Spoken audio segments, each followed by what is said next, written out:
အားလုံးပဲမင်္ဂလာပါဆရာတော်ဆန်ဖြစ်ပါတယ်ဒီနေ့မှာတော့ပေါ့နော်ဒီ comment တွေမှာမေးချတဲ့ဒီလက်ဒီဇိုင်းလေးကိုပေါ့နော်ဆရာပေါ့နော် pattern လေးပြထားတယ်ချုပ်လေးချုပ်ပြထားပါတယ်စနေနေ့ရောလက်မနေ့ရောပြပြသွားမှာဖြစ်ပါတယ်ဒီ video လေးစနေတက်လို့ရှိရင် like share လုပ်တော့ဖို့မမေ့ပါနဲ့နော် okay ဒါဆိုရင်0ဆက်လိုက်ကြအောင်နော်ပထမဆုံးပေါ့နော်စနေသုံးလုံးလက်မသုံးတော့ခုလိုလက်ပတ်တန်လေးလိုပါတယ်ပြီးလို့ရှိရင်အလယ်မတ်ကလေးပေါ့နော်ဆိုတော့အလယ်မတ်ရှိပြီးသားဆိုတော့အလယ်မတ်ရှိတဲ့လူတွေကဆိုတော့ခုလိုလေးဆက်ခောက်လို့ခောက်ပြီးတော့အလယ်မတ်ရှာလို့လည်းရပါတယ်ပြီးလို့ရှိရင်အဲ့ဒီအလယ်မတ်ကနေပြီးတော့ဘေးကိုပေါ့နော်လက်မနဲ့ဆိုရင်၄လက်မစင်တီနဲ့ဆိုရင်10 cm ဘေးကိုရွှေ့ပြီးတော့ပေါ့နော်အောက်ကိုဘာလုပ်မလဲဆိုရင်မြေပြောင်းဆွဲချမယ်ဟိုဘက်ဒီဘက်လုံးမှာဖြစ်ပါတယ်ဒီဘက်ကိုလည်းအတူတူပဲဖြစ်ပါတယ်ပြီးလို့ရှိရင်ဘာလုပ်မလဲဆိုလို့ရှိရင်ကတ်ချီလေးနဲ့ပေါ့နော်ဆိုတော့ခွဲကားလေးလုံးမှာဖြစ်ပါတယ်ခွဲပြီးကားတဲ့ပမာဏကတော့ပေါ့နော်ဆိုတော့ဘယ်လောက်ယူမလဲဆိုလို့ရှိရင်10 cm ယူမှာဖြစ်ပါတယ်เนาะလက်မနဲ့ဆိုရင်ဘယ်လောက်ယူမလဲဆိုရင်၄လက်မယူမှာပေါ့နော်ခေဒါဆိုလို့ရှိရင်ဆိုတော့အရင်ဆုံးတစ်ကလေးကတ်မယ်ပေါ့နော်တစ်ကလေးကတ်ပြီးတော့ဘာလုပ်မလဲဆိုလို့ရှိရင်ဆိုတော့ခုနယူတဲ့10 cm လေးဘာလုပ်လိုက်မလဲဆိုရင်ကားပြီးတော့ဒီဘက်ကျန်တဲ့ခြံကိုလည်းဆိုတော့တစ်ကတ်လိုက်မှာဖြစ်ပါတယ်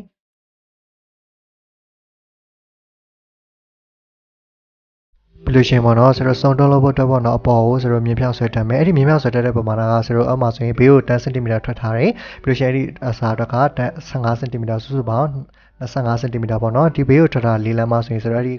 အပေါ်ကစုံတွန်းစာအတွက်ကဆိုတော့6လက်မပေါ့နော်အဲ့ဆိုရင်စုစုပေါင်း10လက်မဆိုပြီးတော့အပေါ်ကိုထောင်တက်မှာပေါ့နော်တကယ်လို့ပေါ့စက်ကူမလာဘူးဆိုလို့ရှိရင်ဆိုတော့အပေါ်တက်ပါလို့မလဲဆိုရင်စက်ကူလေးဆက်ပြီးတော့မြေဖြောင်းလေးဆွဲတက်လို့ရပါတယ်ပြီးလို့ရှိရင်ကိုလိုချင်တဲ့25 cm လက်မနဲ့ဆိုရင်10လက်မယူပြီးတော့ဘာလုပ်မလဲဆိုရင်မှတ်ပြီးတော့အခုလိုလေးတားလိုက်မယ်เนาะပြီးလို့ရှိရင်ကတ်ကြီးလေးနဲ့ကိုင်းလိုက်မှာဖြစ်ပါတယ်ဟုတ်ပြီเนาะဆိုတော့ဒီဘက်ကိုလုံးသူမျိုးပဲပေါ့เนาะဒီဘက်ကိုလည်းလုံးမှာဖြစ်ပါတယ်အဲ့ဒါဆိုလို့ရှိရင်ဆက်လုံးထားအောင်လိုက်ကြည့်ပေးပါအောင်เนาะဟုတ်ပြီနော်ဒါဆိုလို့ရှိရင်ဒီလိုလေးရမှာဖြစ်ပါတယ်ပြီးလို့ရှိရင်ဒီဘက်ကို10 cm ဒီဘက်ကို10 cm လက်မနဲ့ဆိုလို့ရှိရင်ဟိုဘက်ကို4လက်မဒီဘက်4လက်မဆိုစုပေါင်း8လက်မရှိထားတဲ့ဥစ္စာကနေပြီးတော့အလယ်မတက်တက်ကနေပြီးမလုပ်မလဲဆိုလို့ရှိရင်ဆိုတော့ပေါ့နော်ခွဲချလိုက်မှာဖြစ်ပါတယ်ခွဲပြီးတော့ခွဲကားလေးထပ်လုပ်မယ်ပေါ့နော်ဒီခွဲကားစာကလည်းခုနကဆိုတော့ယူသလိုပဲပေါ့နော်10 cm လက်မနဲ့ဆိုလို့ရှိရင်4လက်မယူမှာဖြစ်ပါတယ်4လက်မယူပြီးတော့မလုပ်မလဲဆိုလို့ရှိရင်ဆိုတော့ပေါ့နော်တိတ်ကလေးနဲ့ကတ်လိုက်မှာဖြစ်ပါတယ်အခုလိုလေးပေါ့နော်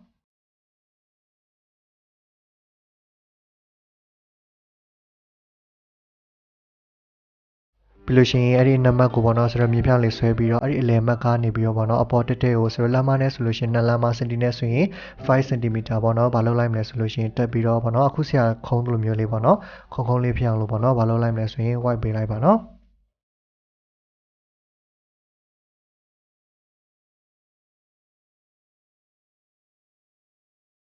ပြီးလို့ရှိရင်ခုနကဆိုတော့ပေါ့နော်အဲ့ဒီထိတ်ကနေပြီးတော့5 cm ပေါ့နော်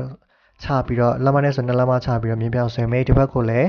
5 cm လက်မနဲ့ဆို2လက်မလောက်ပြီးတော့မြေပြောင်းဆွဲမယ်ပေါ့နော်ပြီးလို့ရှိရင်အဲ့ဒီအောက်ကိုလည်း5 cm လက်မနဲ့ဆို2လက်မယူပြီးတော့မြေပြောင်းဆွဲမယ်အဲ့ဒီအောက်ကိုလည်းဆိုတော့10 cm ပေါ့နော်လက်မနဲ့ဆိုလို့ရှိရင်4လက်မယူပြီးတော့မလုပ်မလဲဆိုရင်မြေပြောင်းလေးခုလိုလေးဆွဲလိုက်မယ်ပေါ့နော်ဒီဘက်ကိုလည်းဟိုဘက်ကလုံးစုံမျိုးပဲလို့လေးလုံးလိုက်အောင်ပဲဖြစ်ပါတယ်နော်ဒီဥစ္စာလေးကပေါ့နော်ဆိုတော့ဘာလုပ်မလဲဆိုလို့ရှိရင်ခောက်တွန်းစာအတွက်ယူပြရတာဖြစ်ပါတယ်ပြီးလို့ရှိရင်ပေါ့နော်ဆိုတော့ကအတွန်းစာလေးယူထားရဟုတ်တယ်နော်အဲ့ဒီအတွန်းစာအတွက်ဘာလုပ်မလဲဆိုလို့ရှိရင်ဆိုတော့ပေါ့နော်အဲ့ဒီလိုမျိုးအရင်ဆုံးတွန်းပြီးတော့တိတ်ကလေးနဲ့ကတ်ထားမယ်ပြီးလို့ရှိရင်အဲ့ဒီထိတ်ကလေးနှစ်ခုကိုပေါ့နော်ဘာလုပ်လိုက်မလဲဆိုရင်တိတ်ကလေးနဲ့ပူပြီးကတ်လိုက်ပါမယ်ပြီးလို့ရှိရင်အဲ့ဒီကပ်ပြီးသွားပြီဆိုရင်အခုနှစ်ခုကိုပေါ့နော်အခုဆရာပူလိုမျိုးလေးပေါ့နော်4လောက်လိုက်မှာဖြစ်ပါတယ်လောက်ပြီးလို့ရှိရင်အခုလိုလေးရမယ်ပေါ့နော်ပြီးလို့ရှိရင်ဟိုဘက်ဒီဘက်ကိုဆိုတော့အလယ်မတ်ကနေပြီးတော့5 cm စီထွက်ထားတဲ့ဟောအဲ့ဒါကနေပြီးတော့အရင်ဆုံးပေါ့နော်အဲ့ဒီအလယ်မတ်မှာလာဆုံးလိုက်ပါနော်အခုဒါဆိုရင်လည်းအဲ့လိုလေးလာဆုံးလိုက်ပါအဲ့ဒါဆိုလို့ရှိရင်အခုလိုလေးရမယ်ဒါလေးကိုဆရာတိတ်ကတ်ထားလိုက်မယ်ပေါ့နော်ပြီးလို့ရှိရင်ခုနကတော့ပေါ့နော်အဲ့ဒီ5 cm ရွှေ့ထားနေပြီးတော့ဆိုတော့10 cm ထပ်ရွှေ့ရဟုတ်တယ်နော်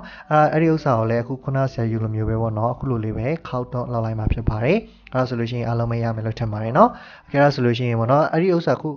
လောက်ပြတာပေါ့နော်ဆရာပတ်တန်ပေါ်အောင်လောက်ပြတာပေါ့နော်ပတ်တန်ကိုက်တဲ့ချိန်မှာဘယ်လိုကိုက်ရမလဲဆိုတာအခုဆရာပြပါမယ်အခုဆရာနဲ့တူလိုက်ကြည့်ပေးပါလက်ဒီဇိုင်းပုံလေးကပေါ့နော်ဆိုတော့ဒီလိုပုံစံလေးပေါ့နော်အဲ့ဒါဆိုလို့ရှိရင်ပေါ့နော်ဆန်နဲ့တူပတ်တန်ကိုက်တာတစ်ချက်ကြည့်ပေးပါနော်โอเคအဲ့ဒါဆိုရင်ပတ်တန်ကိုက်လို့ရှိရင်ကျွန်တော်စက်ကူလေးတွေအကုန်လုံးပြန်ဖြန့်ရမယ်ပေါ့နော်အခုလိုမျိုးဘေးပပတ်လေးကိုပေါ့နော်ဆိုတော့က1 cm လက်မနဲ့ဆိုရင်4စိတ်ပေါ့နော်ဒီ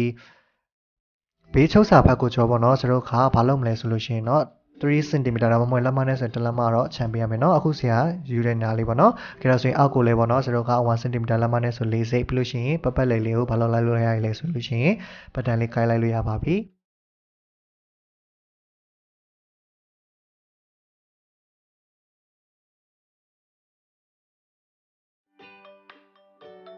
ပြီးလို့ရှိရင်ပေါ့နော်ကိုလိုချင်တဲ့အမှတ်ကလေးတွေအဲ့ဒီပေါ့နော်ဆိုတော့အစုံတွန်းစာလေးအတွက်ကကြောင့်ဘာလို့မလဲဆိုရင်အဲ့လိုခုလိုလေးပေါ့နော်ဆရာပြသလိုလေးလိမ့်မိန်လေးတွေပေးခဲ့ရမှာဖြစ်ပါတယ်နော်โอเคတော့ဆိုလို့ရှိရင်စနေတူလိမ့်မိန်ပေးရလေးကိုတစ်ချက်လိုက်ကြည့်ပေးပါနော်โอเคနော်အဲ့ဒါဆိုလို့ရှိရင်ပေါ့နော်ဆရာကဒီလိုပုံလေးရရဆိုရင်အဲ့ဒီအထိတ်ကလေးနှစ်ခုပေါ့နော်ဘာလို့မလဲဆိုရင်အရင်ဆုံးပေါ့နော်နင်းထားမှာဖြစ်ပါတယ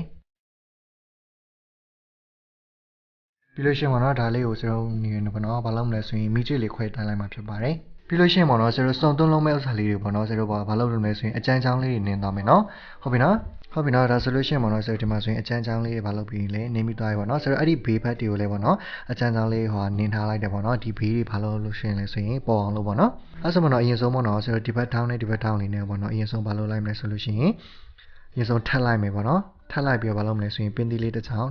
တစ်ချက်ထိုးလိုက်မယ်နော်ဟုတ်ပြီနော်ပြီးလို့ရှိရင်ဆိုပေါ့နော်အကျန်းချောင်းချင်းအဲ့ဒီတောင်းလေးမှာထိုးထားတဲ့အတိုင်းလေးပေါ့နော်ဘာလို့လဲပင်းသီးထိုးလိုက်မယ်နော်ဆိုတော့အကျန်းချောင်းနင်းတဲ့အကြောင်းလေးအတိုင်းပေါ့နော်ဘာလို့မလဲဆိုရင်ပင်းသီးလေးလိုက်ထိုးမယ်နော်ဟုတ်ပြီနော်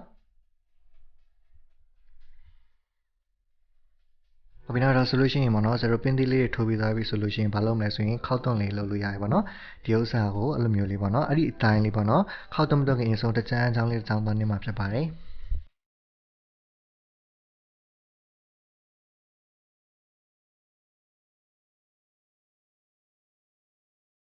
ဟုတ်ပြီနော်ဆရာတို့ကားပေါ့နော်အကျန်းချောင်းလေးနေလိုက်ပြီဆိုရင်ဒီလိုပုံစံလေးရထားမယ်ပေါ့နော်အဲ့ဒါကိုပေါ့နော်ဆရာတို့ကားစုံတွန့်လေးမတွန့်ခင်မှာပေါ့နော်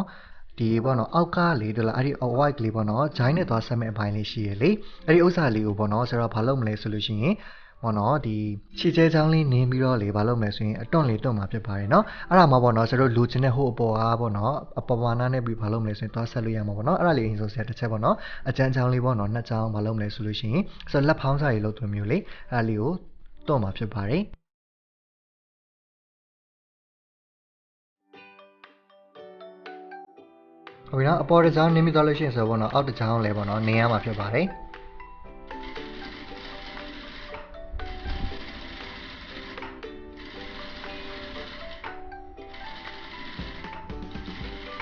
အဲ့ဒါဆိုရင်ပေါ့နော်ဆိုအလဲစန်တာကနေပြီးတော့ပေါ့နော်ဒီဘက်ကို2လက်မှ5 cm ဟိုဘက်ကို2လက်မှ5 cm ပေါ့နော်အဲ့ဒီအရှိကိုမှာပေါ့နော်ဆိုတော့အလဲမှာဒီခုနကနင်းထားတဲ့ဥစ္စာလေးတိုင်းပေါ့နော်ဒီလိုလေးသွားတင်လိုက်မယ်ပေါ့နော်သူ့မကလင်းတစ်ချောင်းဟိုဘက်ဒီဘက်ပေါ့နော်အဲ့လိုလေးတင်ပြီးတော့ဘာလုပ်မလဲဆိုရင်ပင်းသီးလေးနဲ့ထိုးမှာဖြစ်ပါတယ်ဒီလိုပုံစံလေးရမယ်ပေါ့နော်ဝင်တော့အခုလိုလေးရပြီဆိုလို့ရှိရင်ပေါ့နော်ကျန်တဲ့ဥစ္စာလေးကိုလည်းဆိုတော့တွန်းမှာဖြစ်ပါတယ်နော်ဒီဥစ္စာရဲ့အလဲတစ်ဝက်ကနေပဲတွန်းမှာပေါ့နော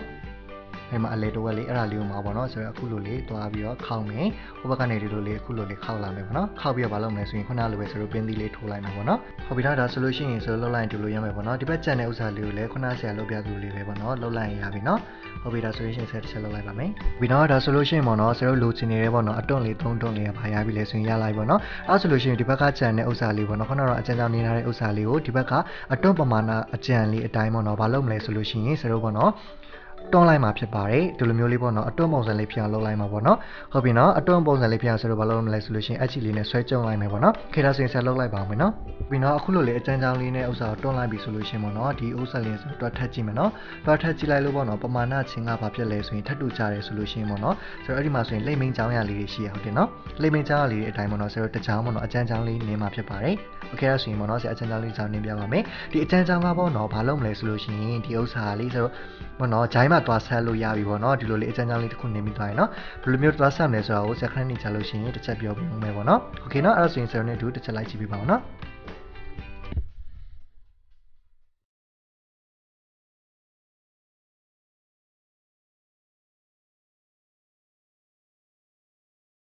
်ဒီနောက်တော့ဆိုရင်ဆရာတို့ပေါ့နော်ဒီလိုပုံစံလေးရမယ်ပေါ့နော်โอเคနော်ဒါဆိုလို့ရှိရင်ပေါ့နော်ဆရာတို့ကလက်ပုံစံလေးပြန်ပေါ်လာတယ်တွေ့လားနော်အဲ့ဒီလက်ပုံစံလေးကိုဘာလုပ်မလဲဆိုလို့ရှိရင်ခန္ဓာကိုယ်ပေါ့နော်ဘာလို့ဆရာတို့ပုံမှန်လက်တက်တယ်လို့ပဲပေါ့နော်ပတ်လေးဘာလို့သွားရုံနဲ့တော့တက်သွားရုံနဲ့ဖြစ်ပါတယ်โอเคဒါဆိုလို့ရှိရင်ပေါ့နော်ဆရာတို့ပေါ့နော်ဒီအောက်အနားလေးတွေကပေါ့နော်လုံးကုတ်ကုတ်လို့ရရယ်နော်ဒီအောက်အနားလေးကနော်โอเคနော်အဲ့ဆိုလို့ရှိရင်ကွမ်းကိုလုံးကုတ်ကလေးကုတ်လိုက်တော့နော်ဆရာတို့ကွမ်းကိုကုတ်လိုက်ပါတော့မယ်အဲ့ဆိုလို့ရှိရင်ဆရာတို့ပေါ့နော်အယုံမှာဝပြလေးကိုတစ်ချက်လိုက်ကြည့်ပေးပါနော်